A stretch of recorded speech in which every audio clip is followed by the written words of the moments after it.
LB, Rupert, Albert, and the Bishop Paul Brown. Badman for the 2020-2021. And you know what it is. You know Shadrach, Meshach, and Abednego too. This is Paul Rupert.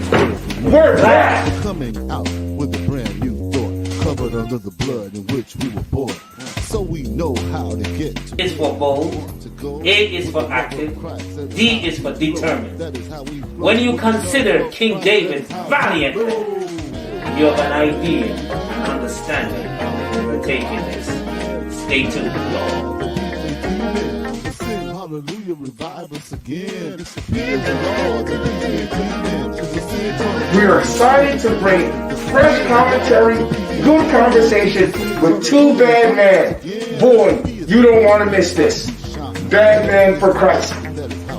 Join us. Stands for determined, just like Peter when he did his first sermon. As the saying goes, bad men for Christ. That is how we'll be for the rest of our life. Sit back, relax, and enjoy our show because we're stuck in the house with nowhere to go.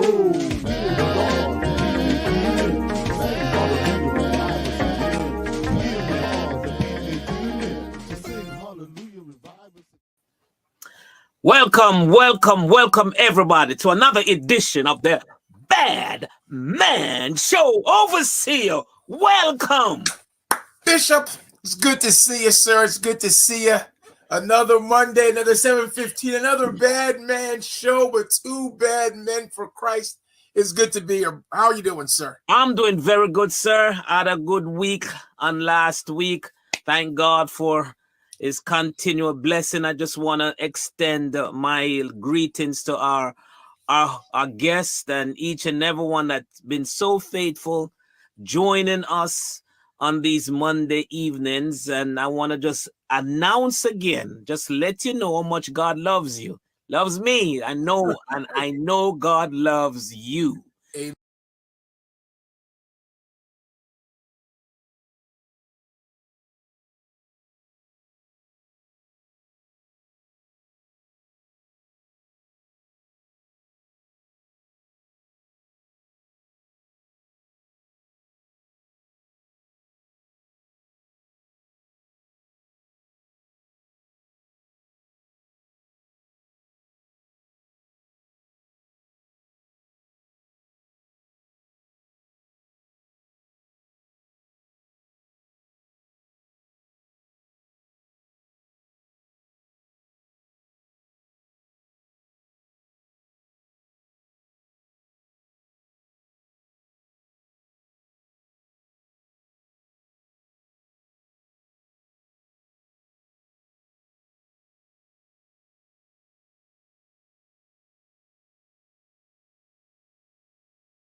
Oh, bad man. We are delighted. We're glad to have you. Thank you for having Welcome me. to the Bad Man Show. Thank you. And Sarah, I am so Yes. glad to have you because finally I have all these men giving me thoughts about what I should have on my background. Oh, I am so glad at last I have somebody who can actually give me good advice. Okay. Well, sisters, Sister McFarlane, Yes. I want to save that for last okay. because I don't want him to be heartbroken for the rest of the show. We'll see. We'll see. So why don't I know we had a little clip that gave a little quick synopsis of who you Yeah. are. Would you share a little bit more person, professional, ministry, just briefly so that our guests have an idea Okay. about who you are? Well, again, I'm Sarah. Some people call me Dr. Sarah.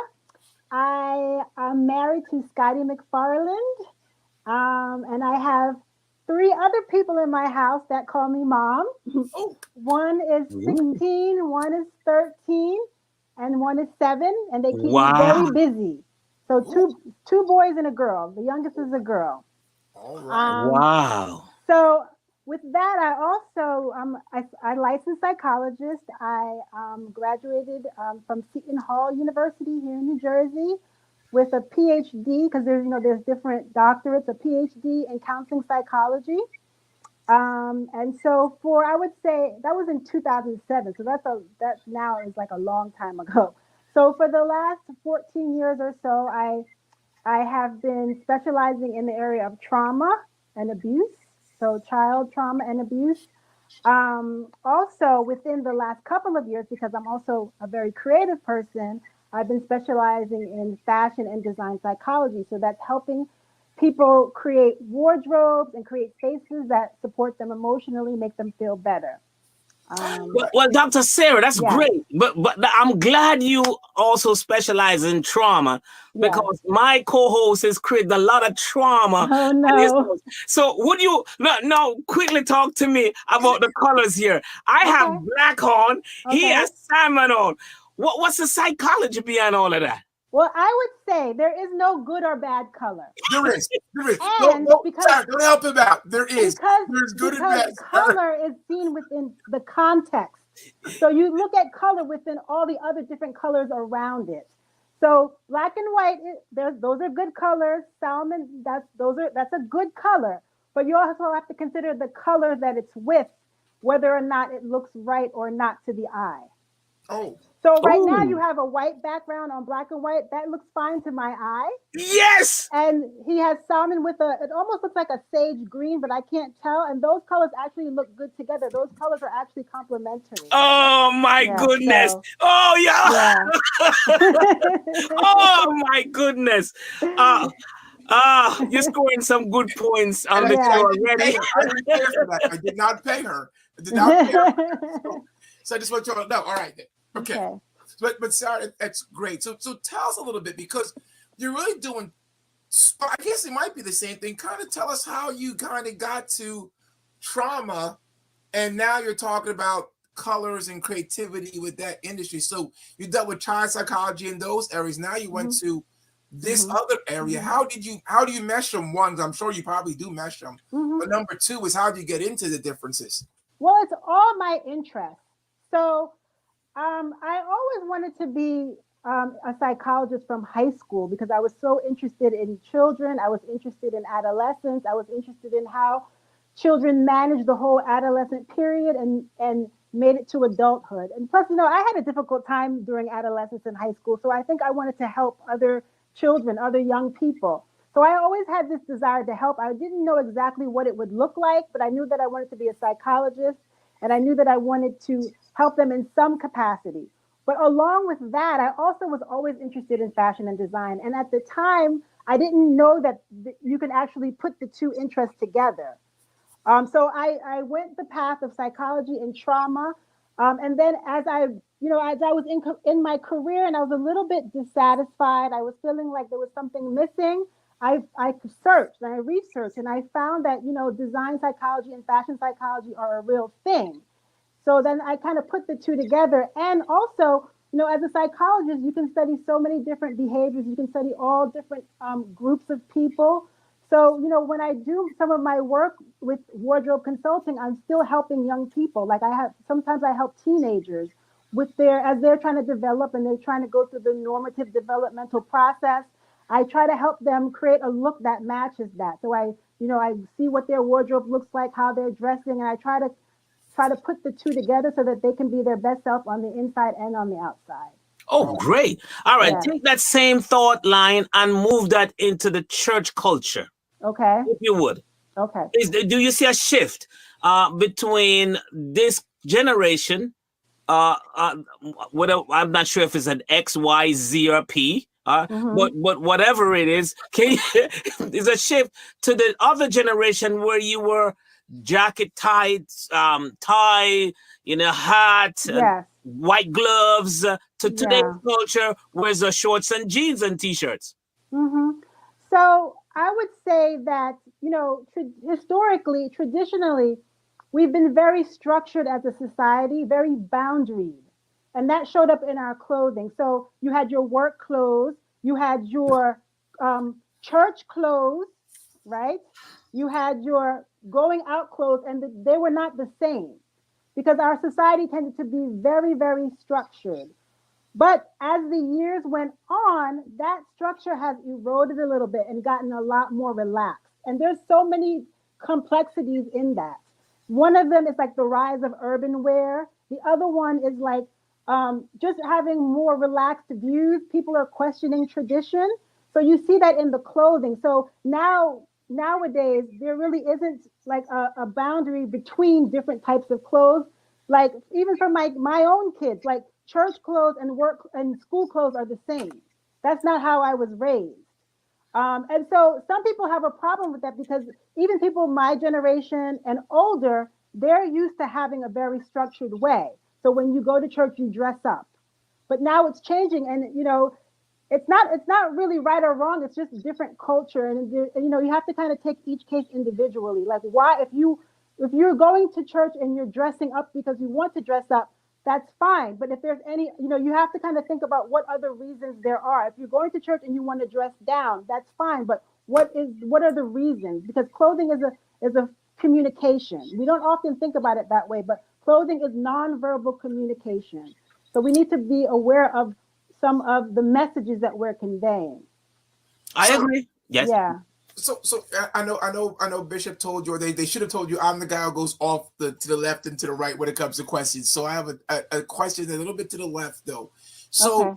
do you think though that it's so where some people may say, man, the generation, the generation X or generation Y, the millennials, they're rebelling because they're not dressing up.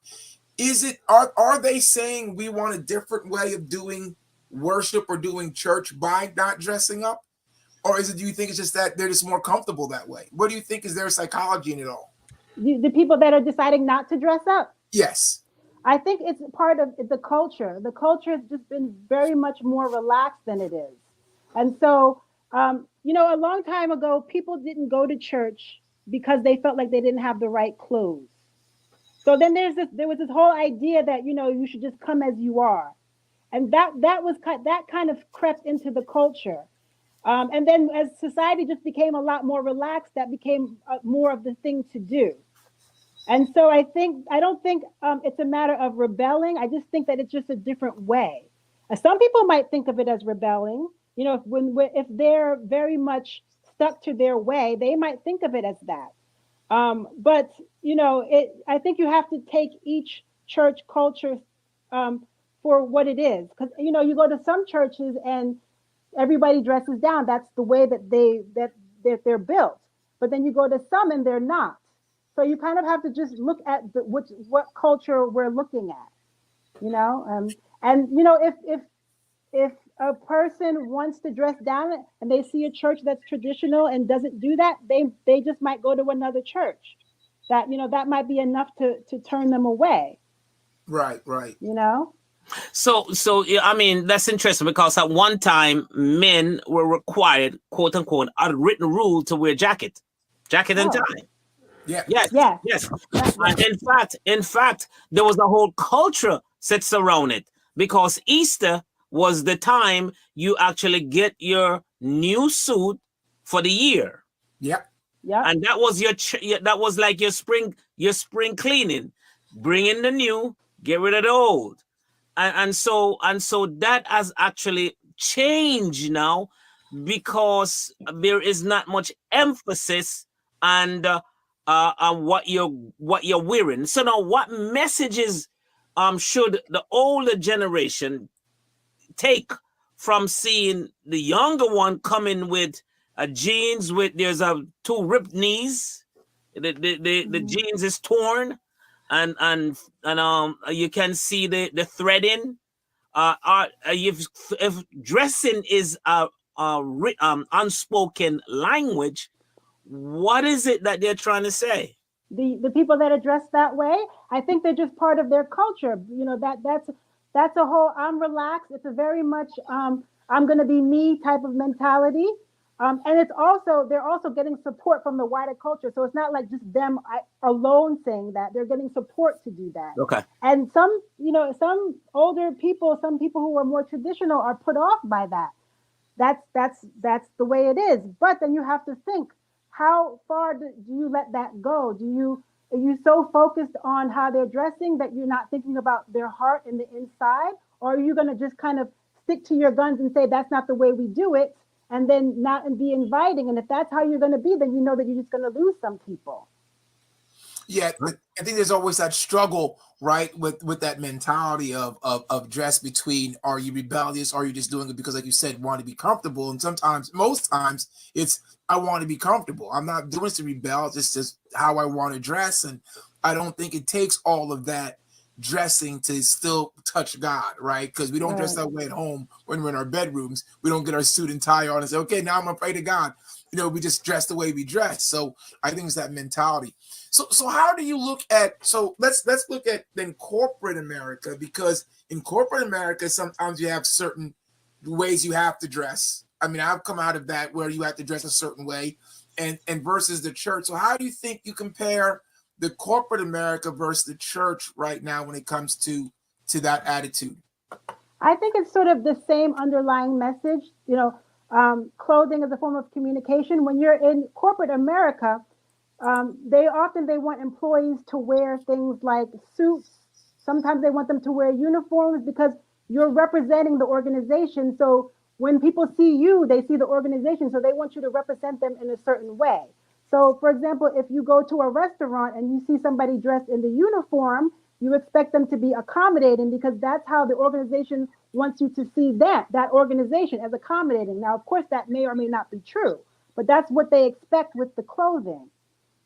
Same thing with church. Church, there's a message there, and when you see certain styles of dress, you kind of know what to expect, right? So, like if you see a habit, you know what that's about. A nun with a habit. If you see a yarmulke, you know what that's about. If you see somebody, and not everybody picks this up, but if you see a woman that never wears pants and never wears jewelry or makeup, you know where that's coming from. So, there's always messages that are being communicated, and we make inferences based upon that. Great. Hey, Overseer, we got a question from our dear friend, brother Deacon Rollins. And I literally can answer the question. I'm going to take a shot, Overseer. What do you think? We'll take guesses. We'll both take guesses. We'll see who's right on the answer to this question. Yes. So he's asking a question. Hello, Dr. Sarah. You know Simon, so you know how he is. Hi, Simon. How many church hats do you have in your closet? So before you answer, okay, Bishop, how many do you think? Me? Yes. 0. Okay. 0. I don't think that. I think she has at least 4. I'm going with 4. I'm going with 0. Okay. Sarah, what's the answer? I have 1. Ah! I have 1 hat that I like, that I wear. No, I don't really wear it, but I have it. What? You don't well, have. when I was younger, I had to wear them all the time, and I said when I got older, I'm not going to be doing this. You see, that's the reason why. That is the reason why. Overseer, that was the reason why I said 0, because I know Lady Seong, Pastor Seong. I know. Yeah. But I'm saying, I thought you would have had some, because my thought was you just kept some for keep's sake. You didn't wear them. That was so long ago. No. I'm not opposed to it. I might buy one day, but I haven't seen any that I like. You don't have any in the attic? Basement? No, I have to visit my mom's closet for that one. Oh, Lord. Oh, my God. Okay. Hey, Overseer, we got Holland. We got Holland. Oh, my goodness. We got Holly Broad. It's another one who watches the show, and she's actually been on our show, too. She said it is more comfortable to dress down. However, the way we worship she's given a comment, the way we worship hasn't changed. And she's saying, based on that, and although we dress down, we should still dress modestly and respectfully as not to offend God or anyone in church. So this is my question. So I'm gonna use that, because this is my question, because you said something that I thought was interesting. Mm-hmm. So I work in an office, and they require me to wear a suit and tie. And because I get a paycheck, I wear that suit and tie. But when I go to church, I get upset when the pastor says, I need you to wear a suit and tie because I'm not getting a paycheck. Now, isn't that kind of saying to the church, well, I know you have rules. And I'm not saying you have to, I'm just being a devil's advocate. I know you have rules like my work does, but because this is work, I don't have to follow your rules because you're not paying me. Or do you see what I'm saying? Is there a kind of a double standard for that person, for those people who don't want to adhere to maybe the rules of the church and say, I'd rather go someplace else? Because they won't leave their job because the job says to wear a suit and tie. Well, I look at the work environment and the church environment is very different. Like you said, the work environment, you are getting paid, so you have to do certain things. But the church environment, you should feel free. Your heart is supposed to be changed, it's not supposed to be rule driven. So if he's saying that he wants you to wear a shirt and tie, I would wonder why. Why do you need me to do that? And if I don't do that, does that mean that I can't worship? Does that mean that I can't lead in church? Because then that seems a little strange. Okay. I would just want to know why. I have no issue. I'm for you. Come as you are. As long as you're willing to worship. I get more mad if you don't worship them by what you're wearing. So and some people are. You're dealing with all different personalities. Some people, somebody says to wear a shirt and tie, they don't have any problem with it. They're very flexible. No questions. And then, but some people are more rigid. So as a leader in the church, you have to know how to deal with all different types of people, and be willing to, answer questions when people have questions. That's the thing. That's a great point. And that's what I really wanted to say. When it comes to fashion and wear, I think that we have to understand we're dealing with different people with different mentalities, different cultures, different value bases, different morals, different whole bunch of things. And when you worry so much about what they're wearing rather than all the other things they're dealing with, you kind of lose what we're really trying to achieve in that person or from that person. Because I truly believe that if somebody is there long enough, they'll shift. And like Holly said, if they weren't dressing very modestly, if they love what they see because of love and not because they were told, but because they were given love, they were given help, they were given support, they'll also shift even their attire because of that. So I'm an avid believer in that. So I agree with you. Oh, that's great. So I'm going to shift the conversation. But before I shift the conversation, I just want to give a shout out to our producers. We have, as you can see, our producers. We have Boynton. Shout out to Ken, who was instrumental in getting Dr. McFarland on tonight. We have Albert and Sean Gore. All right. We also want to say that if you would like to reach out and get information on Dr. McFarland, you can reach her here. Our email address is Sarah at truelarry.com. There's her website and Instagram and her Twitter.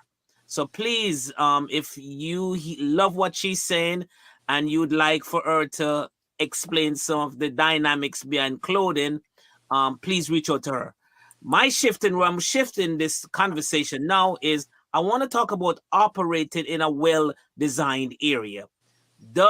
Is there a difference? Does your productivity improve if you are in a well-designed area as opposed to just any old put together area? Yes.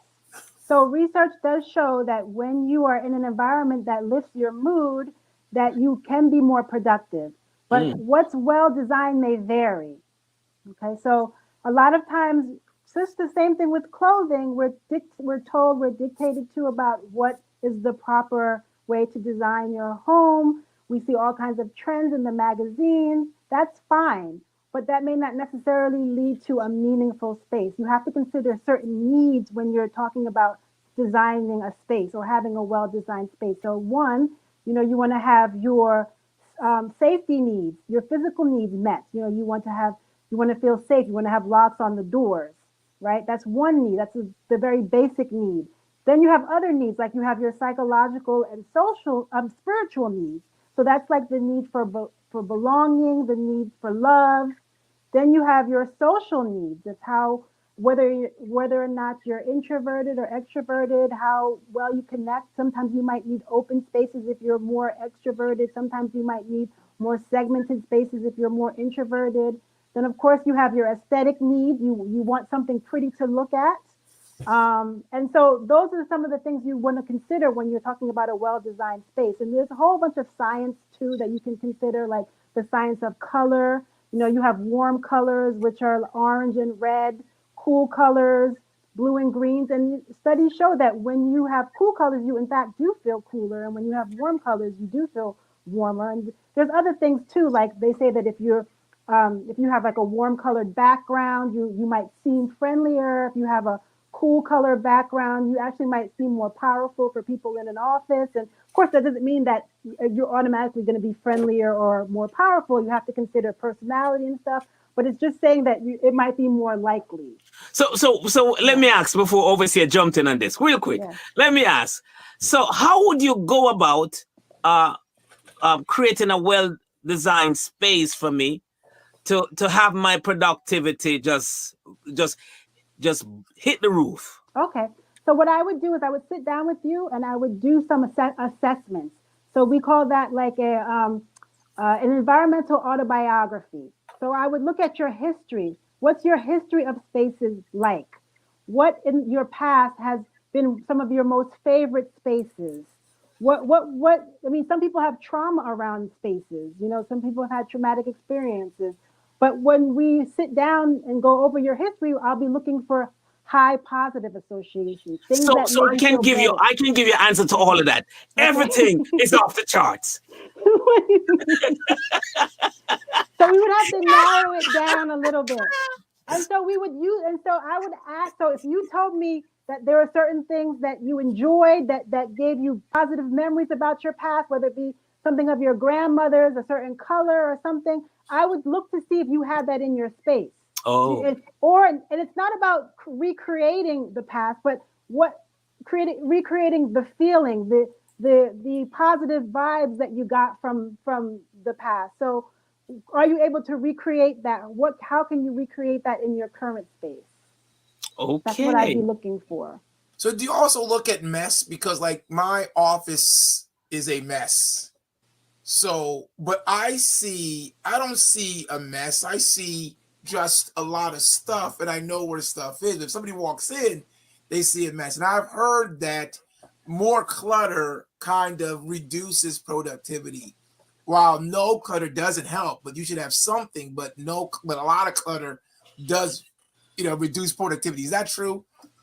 Yes. So studies show that when you have too much clutter, it does impede productivity. But I would question like where this clutter thing is coming from. Like you're saying, you're not describing it as clutter. You're describing it as something else. So I would want to know where that's coming from, and I would want to know how you can kind of blend the two, because sometimes you can create a space that has warmth but not be so cluttered that you can't work as efficiently.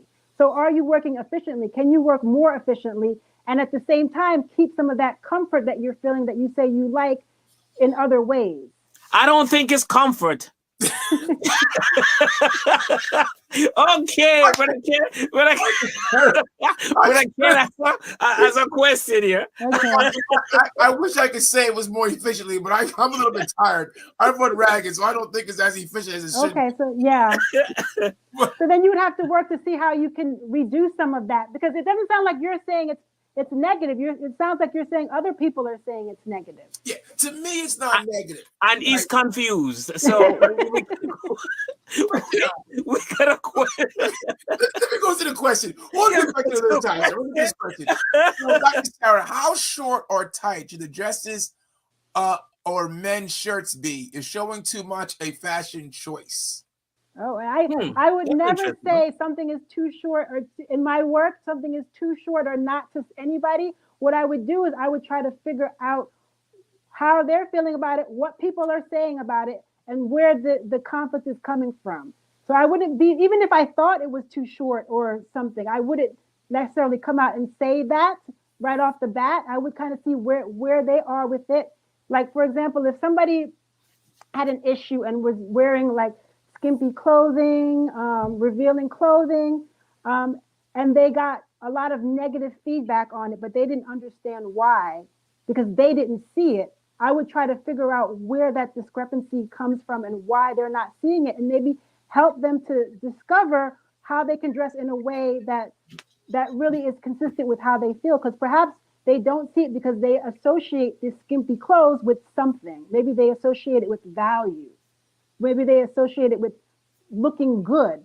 So in their mind, they want to look good. That's not a bad thing. But let's see, how can we look good in a way that doesn't draw negative attention and still makes you feel confident? So that's kind of how I would approach that.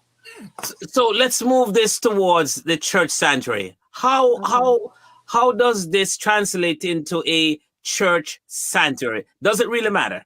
How many flowers I have around the pulpit? How many green plants are within the sanctuary? How many pictures of myself or no pictures of myself that's on the wall in the sanctuary? What are your thoughts? Okay, so we have what's called a schema for things. The schemas are scripts that we have in our head for the way things are supposed to go. So like there's a schema for the library. So we know how to act in the library. We go in there, we're quiet, we take books out. When we go to a restaurant, we know what to do. We have a script. We sit down, we wait for the waiter. There's a script for church, right? So like most people, they understand that there's a pulpit, there's a congregation, but everybody's script might be slightly different. So as a leader, you need to be aware that people may have different scripts. They might have a negative script for church. You know, they come in, you know, people aren't nice to them, you know, so you want to enhance your space in a way that it creates a positive script for people. So as far as specific designs, like having flowers, you know, flowers are actually known to be positive. You want elements of nature. Pictures of yourself, I would question what that's about, because you don't want the focus to be on you, because it's not about you in church. It's about God. So I'd question that, because you know, in a home, you have pictures of family, you have pictures of yourself, because they're positive for you.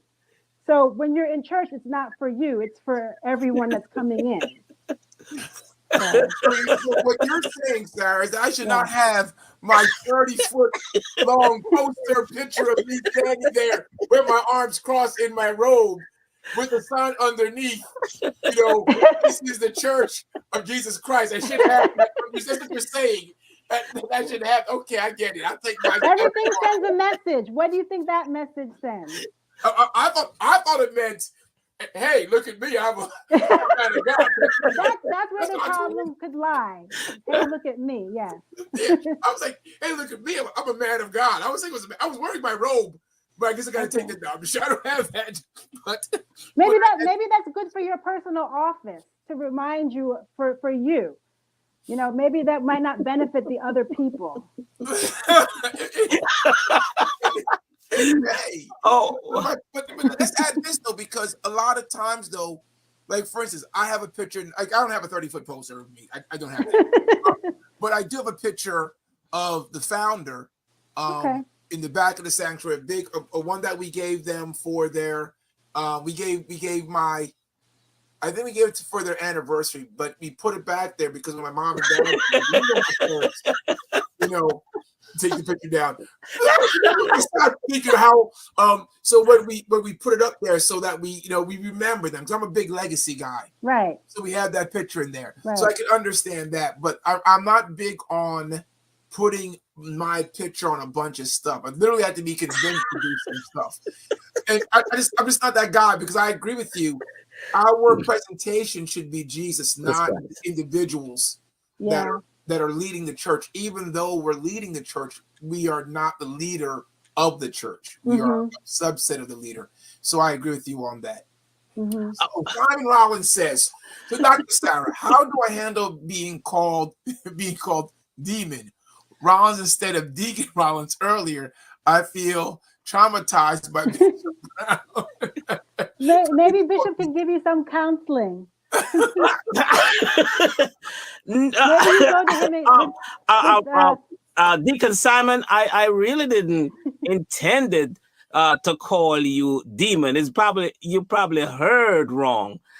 Maybe my accent got in the way a little bit.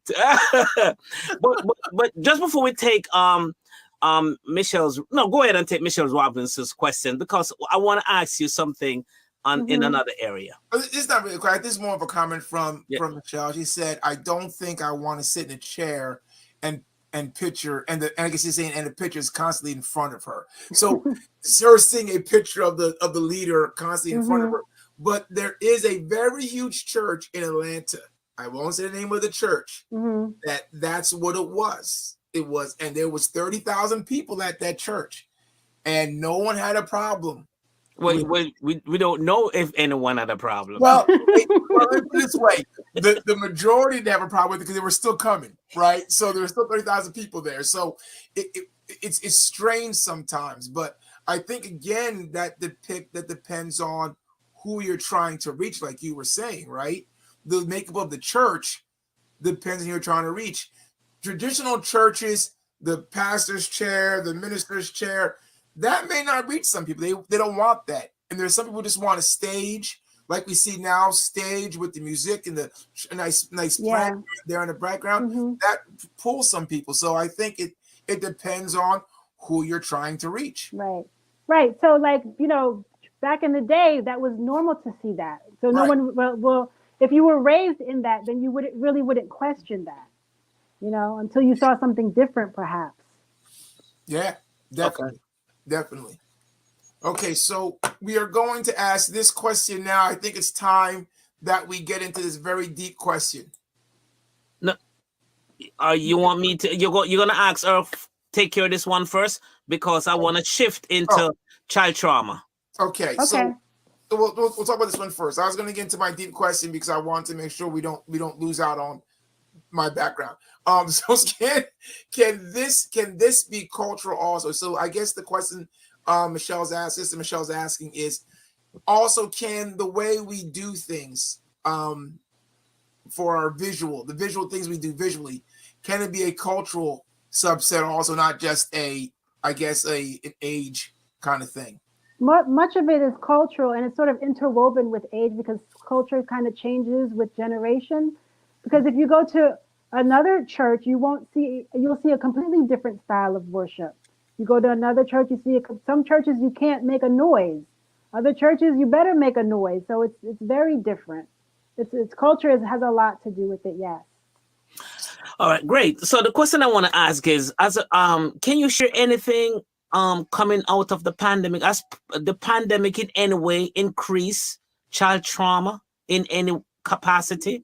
That anything that you can actually share with us, give us some insight, because we do, not only as church, we have Sunday school for some churches, for at home. So children are right across the board. What can you share with us in that area? So I would say in my line of work, where I specifically focus on abuse, child abuse, yes, because when the pandemic happened, there were less eyes on these children.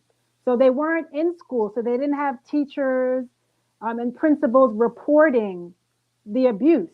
So a lot of it went unseen. And there were the caseworkers, the child protection services weren't as available as they were before.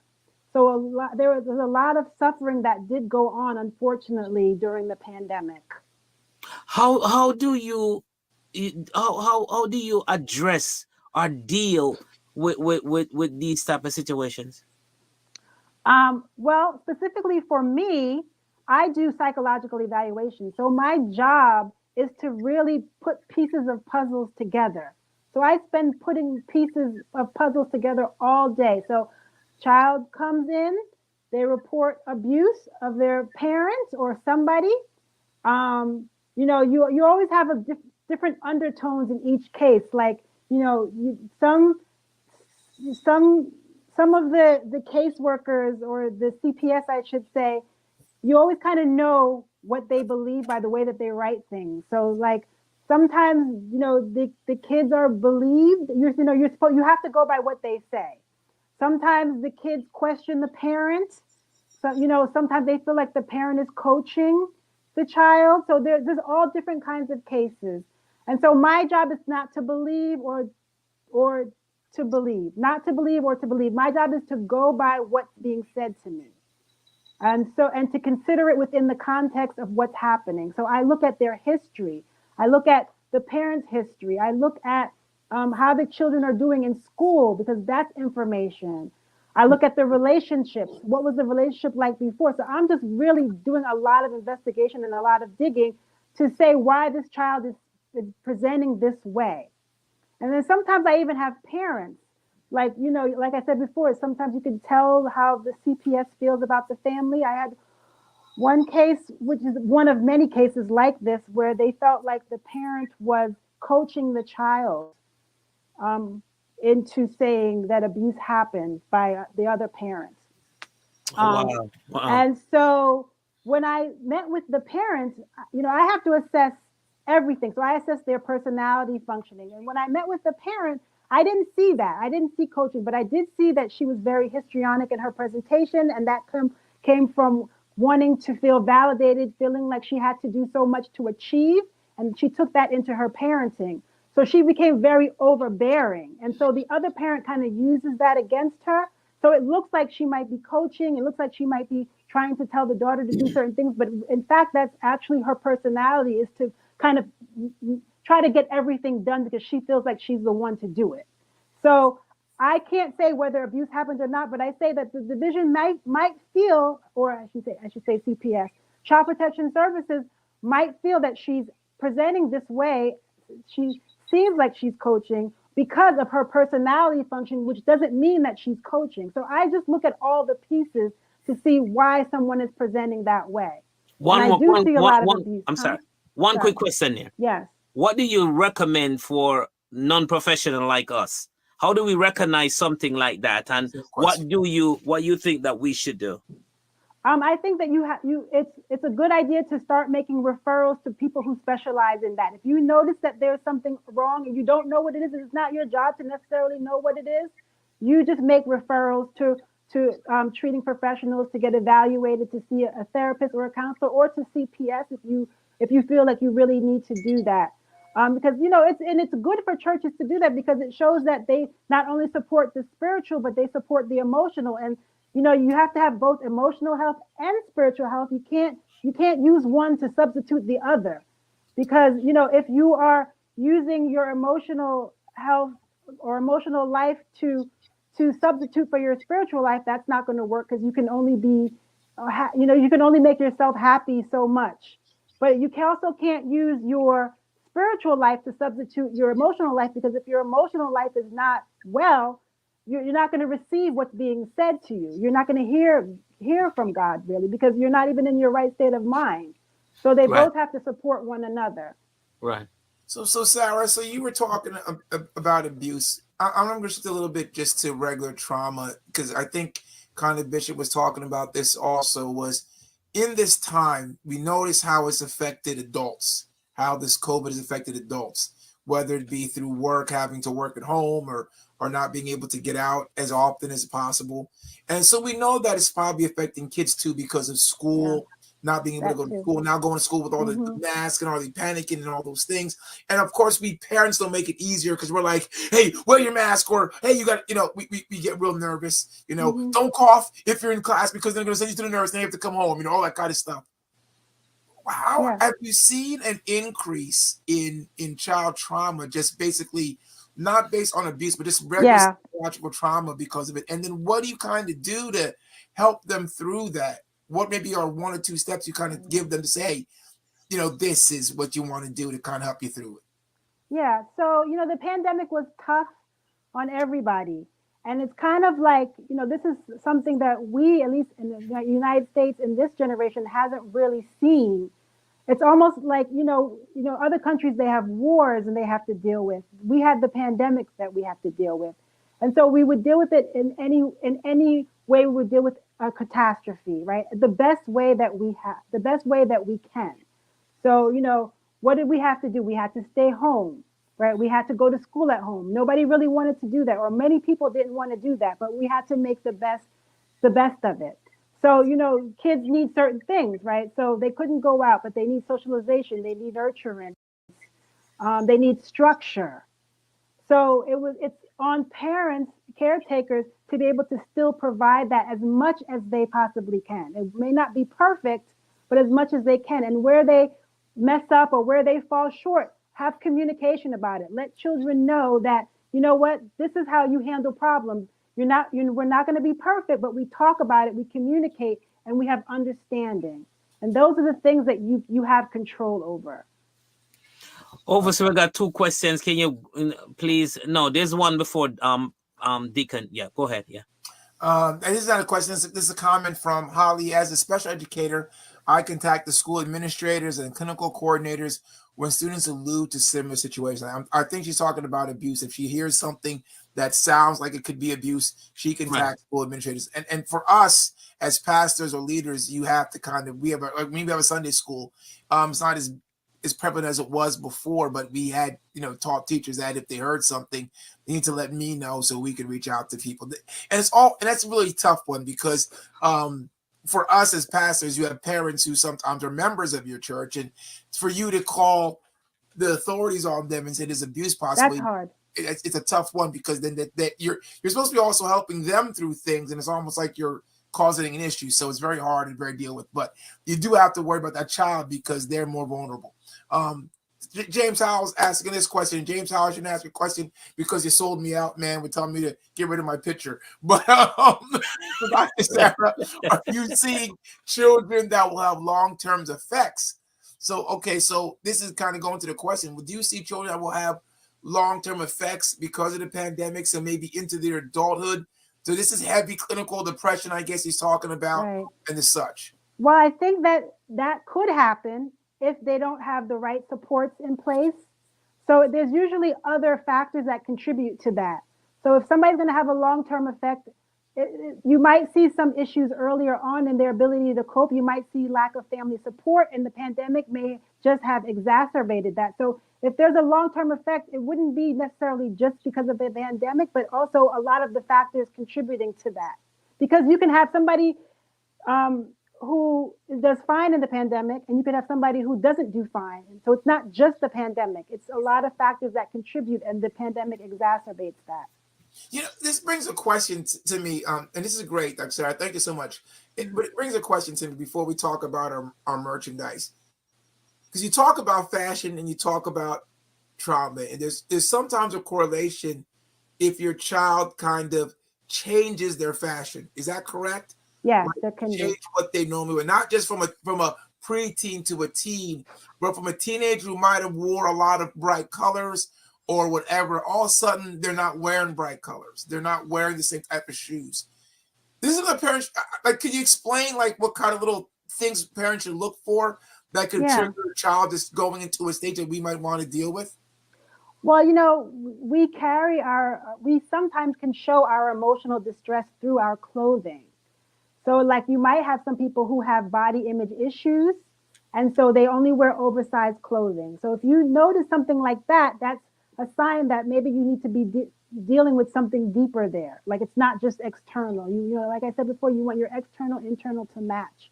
Some people, they shop so much for clothes. I know that teens may not be able to do that as much, but they shop to feel better. And teens might have more access now than we did when we were younger. They could just go online, and click a button.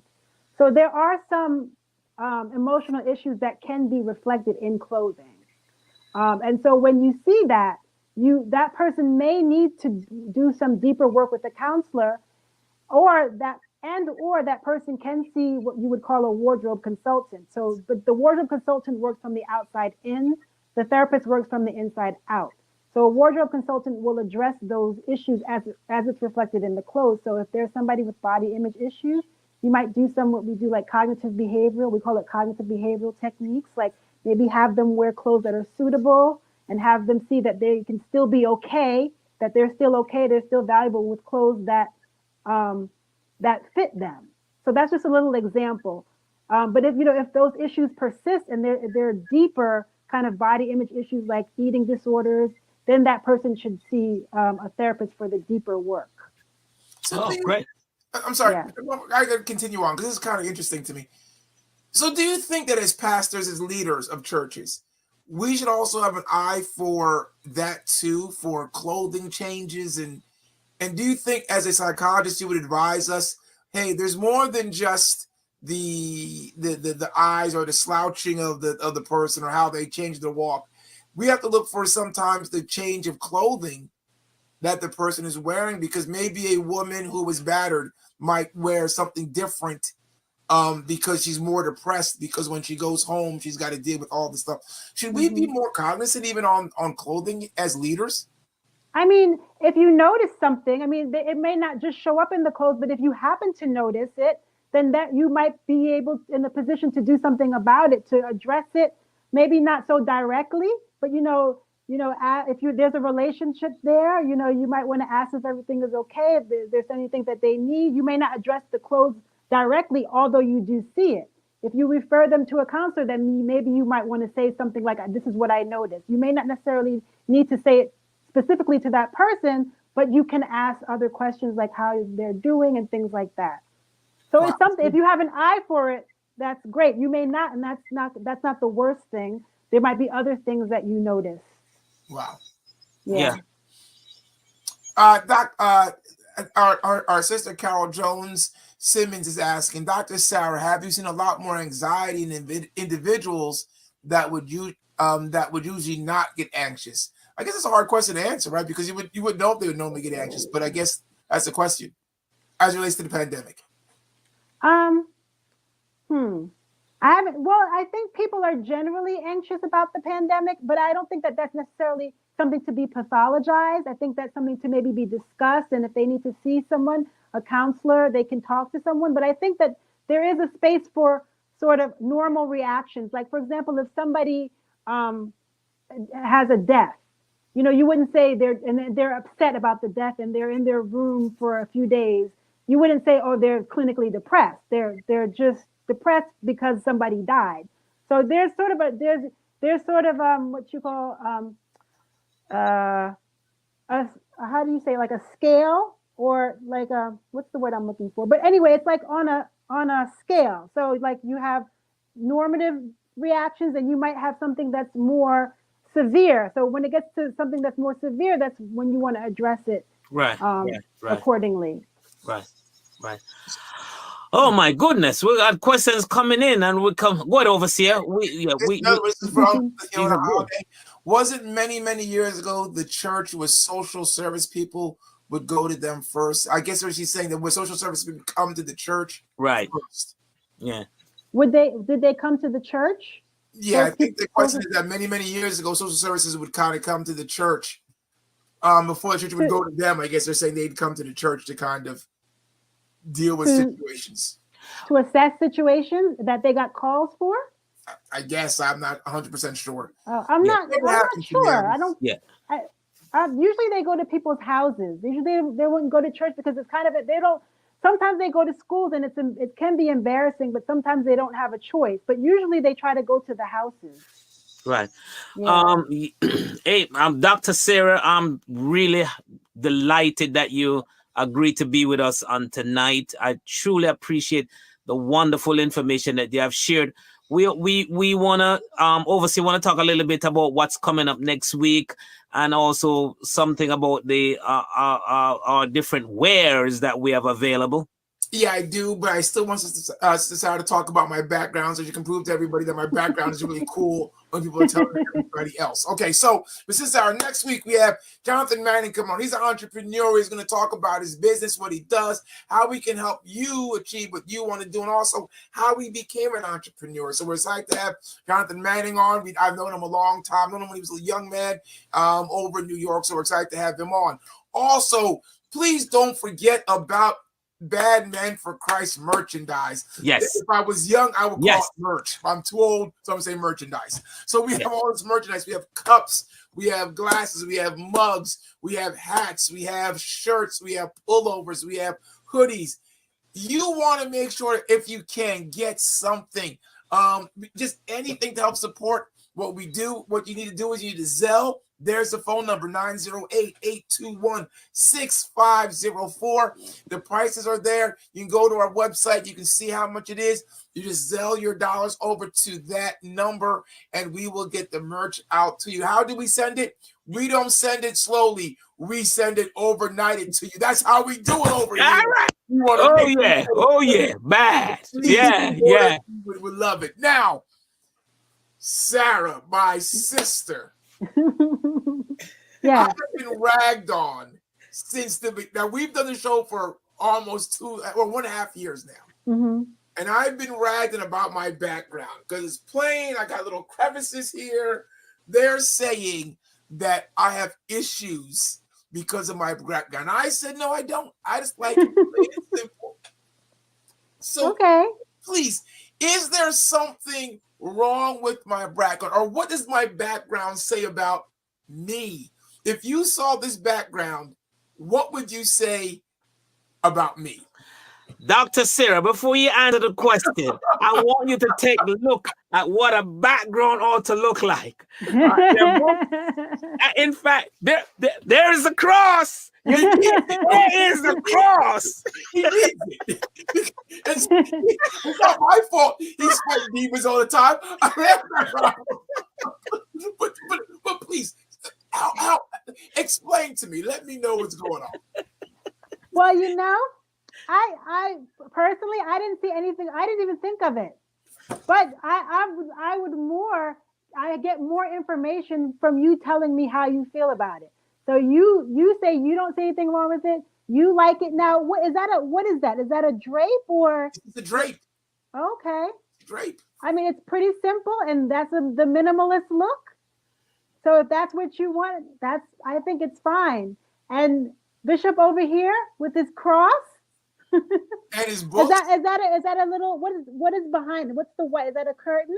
Yes, ma'am. Okay. Oh, yes. Oh, okay. Yes. So that's I bring our audience into my office so that they can sit with me in this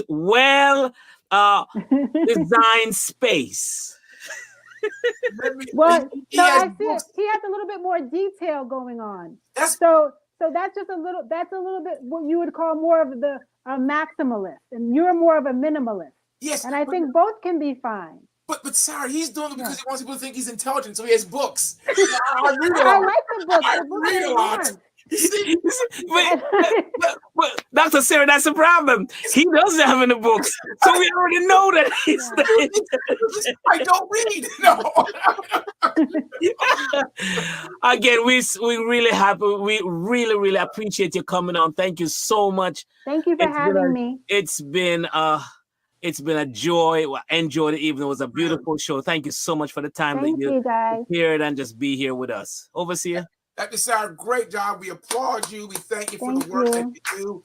We know you even do it in ministry, and we know it's not easy doing home and work and ministry. So we thank you. We applaud you for all that you do. Thank your husband. Thank your kids for giving us this time with you. Stick around for us for a couple minutes after the show airs off. But everybody, thank you for joining the BADMEN for the BADMEN Show. Come back next week, same time, same channel, 7:15 every Monday as Jonathan Manning joins us, and we talk about getting your own business started. God bless you. See you next week. See you next week. Yeah, so sing hallelujah, revive us again. So sing hallelujah, revive us again. Like a Jesus, represent Jesus. To the end. We out.